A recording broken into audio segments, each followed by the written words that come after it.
Z student academy में खुशामदीद। आज का जो हमारा सेक्शन है वो माइक्रो इकोनॉमिक्स को लेकर है। माइक्रो इकोनॉमिक्स में आज हम बात करने जा रहे हैं sources of demand of a firm. देखिए जी, माइक्रो इकोनॉमिक्स के अंदर अगर कंसेप्ट की बात की जाए तो डिमांड ये होती है कि कंज्यूमर कितनी प्राइस पे ख़रीदना चाहता है या कितनी प्राइस पे वो ख़रीद सकता है, कितनी गुड्स को, कितनी क्वांटिटी ऑफ गुड्स को ख़रीद सकता है, ये डिमांड होती है।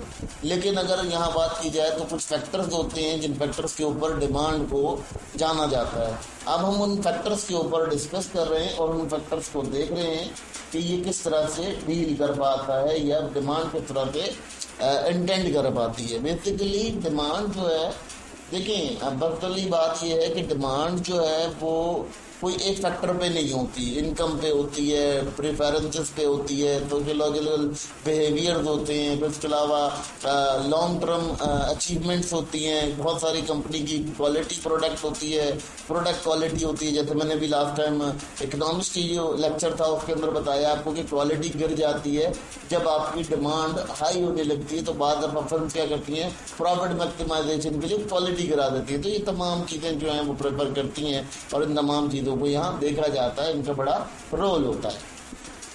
सबसे पहले यहाँ पर बात करते हैं, अगर हम कभी डिमांड एनालिसिस करने लगते हैं तो सबसे पहला फैक्टर ये देखते हैं कि कंज्यूमर की क्या चाहत है, कंज्यूमर क्या चाहता है, कंज्यूमर की डिमांड क्या है। ठीक है, हम क्या करते हैं, हम उन तमाम चीज़ों को देखना चाहते हैं जो कंज्यूमर के पास, जो कंज्यूमर प्रेफर करता है। यानी कंज्यूमर जैसे एक लेट्स सपोज एक खाना खा रहा है, वो खाना एक स्पेशल टेस्ट से बना है और वही टेस्ट कंज्यूमर को पसंद है, तो ऑलमोस्ट अगर वो उस टेस्ट के साथ जुड़ेगा तो ऑलमोस्ट उसके लिए जो है वहाँ पर रिजल्ट काफ़ी बेहतर नज़र आएगा। अच्छा, अगर हम यहाँ बात कर लेते हैं किसी भी तरह का मार्केट ट्रेंड हो, ब्रांडिंग ट्रेंड हो, इसमें भी जो कंज्यूमर होता है वो अपनी रुझान दिखाता है और अपना जो है इंटरेस्ट शो कराता है आपकी प्रोडक्ट के अंदर। ठीक है, फिर अगर आपको देखते हैं कि अगर आपका टेस्ट चेंज हो जाता है तो ये ऑलमोस्ट आपकी डिमांड को पॉजिटिव और नेगेटिव चेंज कर सकता है। अगर आपने अच्छा टेस्ट डाला तो लोग आपकी तरफ मज़ीद अट्रैक्ट होंगे और अगर आपने टेस्ट को ख़राब कर दिया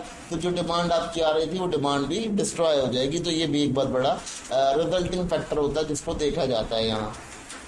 अब क्या होता है जी, इनकम की बात कर लेते हैं। अब इनकम की क्या कंडीशन है, कंज्यूमर की इनकम जो है कभी कभार कम होती रहती है, कभी कभार बढ़ती रहती है। तो अगर हम बात करते हैं नॉर्मल गुड्स की जिनका इनकम लेवल जो है वो हाई हो जाता है, नॉर्मल गुड्स जो है जैसे कि आपकी एक तबका है जो नॉर्मल चीज़ों को ब्रेक करता है, वो उसके लिए बहुत इंपॉर्टेंट है और वो उसकी नीड्स हैं, तो वो हायर इनकम के अकॉर्डिंग जाना, अगर आपकी इनकम बढ़ जाती है।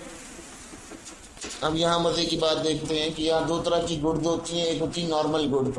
नॉर्मल गुड्स क्या होती हैं, जो उसने यूज़ करनी है, हर हाल में करनी है। ठीक है, तो अगर आपकी जो इनकम इंक्रीज़ होती है तो ऑलमोस्ट उससे डिमांड भी इंक्रीज़ हो जाती है आपकी, और डिमांड को इंक्रीज़ होते हुए देखा जाता है अगर इनकम आपकी हायर होती है। ठीक है, लेकिन जो इंफीरियर गुड्स होती हैं उनसे अगर आपकी इनकम हाई होती है तो ऑलमोस्ट उनकी जो डिमांड है वो डिक्रीज़ हो जाती है। बेसिकली जो फर्म होती है वो दोनों तरह के डिमांड के अंदर सर्वाइव कर रही होती है, कभी लोअर डिमांड को फेस कर रही होती है, कभी हायर डिमांड को फेस कर रही होती है। ठीक है, ये दोनों के दोनों इनकम लेवल के ऊपर डिपेंड करते हैं, क्योंकि मार्केट में इनकम लेवल का जो टारगेट है वो बहुत ज़्यादा अप्रोचेबल है और बहुत ज़्यादा कंसिक्वेंस है। आपको देखा जाता है कि आपकी जो मार्केट है वो इसी के ऊपर बहुत ज़्यादा डेलिब्रेट करती है।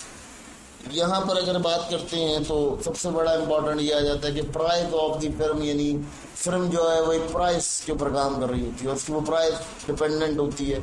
अब जब वो प्राइस डिपेंडेंट होती है तो ऑलमोस्ट वो क्या करती है, वो आपका डिमांड इंक्रीज करने की तरफ बढ़ती है, और वो क्या करती है कि जब आप प्राइस को कम करते हैं तो आपकी डिमांड बढ़ जाती है। यूजुअली देखा जाता है कि आपकी डिमांड बढ़ती है। अच्छा, ये लॉ ऑफ डिमांड कहता है कि जब आप प्राइस कम करते हैं तो आपकी डिमांड बढ़ जाती है, लेकिन प्राइस कम करने के साथ साथ आपको क्या करना होता है, आपको अपनी सप्लाई भी इंक्रीज करनी होती है। अगर आपकी सप्लाई इंक्रीज नहीं होगी तो ऑलमोस्ट ये आपके ऊपर नेगेटिव इम्पैक्ट पड़ेगा, आपके जो स्लोप होगा, डिमांड स्लोप होगा, उसके ऊपर बहुत ज़्यादा नेगेटिव इम्पैक्ट पड़ेगा और कंज्यूमर जो है बेसिकली आउट ऑफ लेग हो जाएगा। यानी वो कोशिश करेगा कि आपसे जो है वो आपकी प्रोडक्ट के अलावा कोई और सब्स्टिट्यूट प्रोडक्ट के ऊपर जाए जब आपकी डिमांड आप पूरी नहीं कर पा रहे हो कंज्यूमर की। तो जब प्राइस आपकी मूवमेंट होती है, प्राइस मूवमेंट से ये देखा जाता है कि अक्सर औकात आपकी जो डिमांड है वो इंक्रीज या डिक्रीज होती है। अगर आप प्राइस हाई करते हो तो डिक्रीज जाती है, और अगर आप प्राइस लो करते हो तो डिमांड इंक्रीज हो जाती है। लेकिन उस सूरत में आपको सप्लाई साइड को भी देखना बहुत इंपॉर्टेंट होता है। अगर आप सप्लाई प्रॉपर नहीं कर पाते हो तो कंज्यूमर क्या करता है, वो आपकी सब्स्टिट्यूट गुड्स के ऊपर जाना शुरू कर देता है, जो एक बहुत बड़ा इफेक्ट क्रिएट करती है इकोनॉमी के अंदर।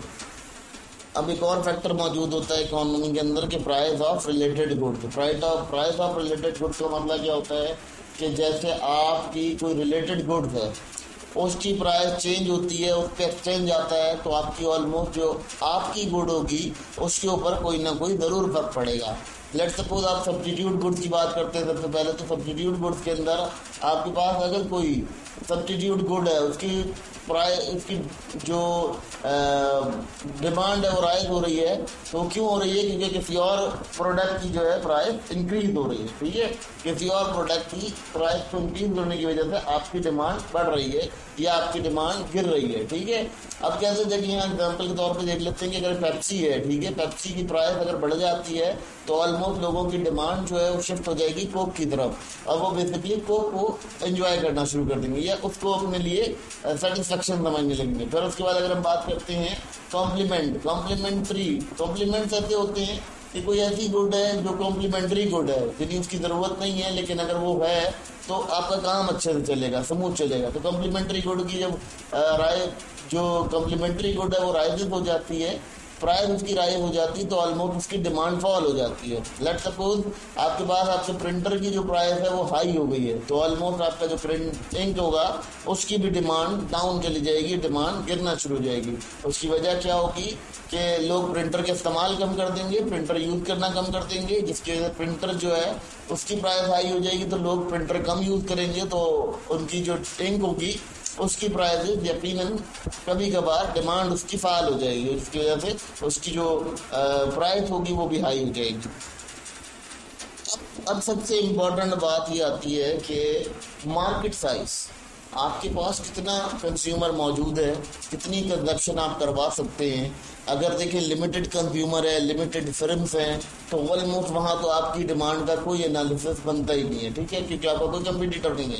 लेकिन अगर कोई ऐसी मार्केट है जहाँ कंज्यूमर बहुत ज़्यादा हैं, बड़ा साइज पॉपुलेशन है, पॉपुलेशन ग्रोथ है, मार्केट बहुत ज़्यादा एक्सपेंड है, ठीक है, और वो बहुत ज़्यादा, वहाँ पर क्या होगा, वहाँ आपकी डिमांड ऑलमोस्ट हायर होगी। लेकिन अगर फिल्म ऐसी जगह पर रखती है कि उसकी मार्केट बहुत छोटी है, बहुत ज़्यादा कम जो है उसके कंज्यूमर्स हैं, तो ऑलमोस्ट वहाँ क्या देखने को मिलता है, वहाँ आपको ये देखने को मिलता है कि आपका सिस्टमेटिकली आपकी जो डिमांड होती है वो बहुत ज़्यादा डाउनफॉल की तरफ होती है और बहुत ज़्यादा गिर जाती है। क्योंकि देखिए लिमिटेड कंज्यूमर है, लिमिटेड कंज्यूमर में आप ही की फिल्म है, तो आप उसके अकॉर्डिंग चलते हैं और आप उसकी जैसी प्राइस वगैरह को मूव करते हैं, तो ऑलमोस्ट आपकी डिमांड पर कोई इतना शो ऑन फर्क नहीं आता। लेकिन क्या होता है, अगर लॉन्ग मार्केट होती है, बड़ी मार्केट होती है, वहाँ सब्स्टिट्यूट गुड होती हैं, आपके कंपटीटर्स होते हैं, तो वहाँ पर आपको बहुत ज़्यादा इफेक्ट क्रिएट होता है और बहुत ज़्यादा रिजल्ट प्रिपेयर होता है। तो इसीलिए ये तमाम चीज़ें समझना ज़रूरी है कि जब आप कभी डिमांड का एनालिसिस कर रहे होते हैं तो आपको उसकी रिसोर्सेज मालूम होने चाहिए कि किन किन रिसोर्सेज से आपकी जो डिमांड है उसका अंदाज़ा लगाया जाता है और डिमांड की तरफ से मालूम की जाती है।